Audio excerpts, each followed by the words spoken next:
illness, ambulance, and hospitalization, praying for Camilla in the hospital. The Queen and Camilla get on really well because they have a lot in common. Both are countrywomen, preferring life among horses, dogs, and family in the country rather than in London. Both are really quite shy and private. Both have a pretty low-key approach to life.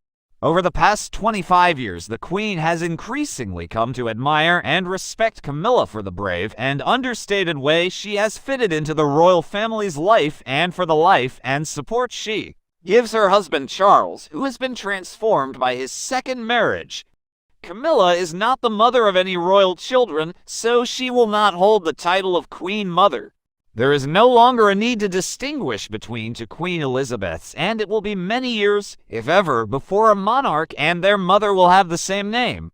Officially, she is Charles' Queen Consort, but she may be addressed in the simpler form as Queen Camilla, just like Queen Mary George V and Queen Alexandra Edward VII were. It seems everyone took notice, and that was probably one reason. Also, if anyone has earned the right to be seated next to her husband, who will one day be king, it is the Duchess of Cornwall. She has been an exemplary representative of Queen and country, and she works hard for so many good causes.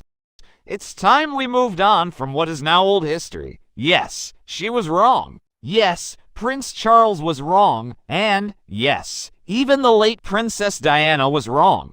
We are all wrong in the course of our lives, and we shouldn't have to carry the shame and guilt that comes with some of our decisions. The Queen believes in forgiveness.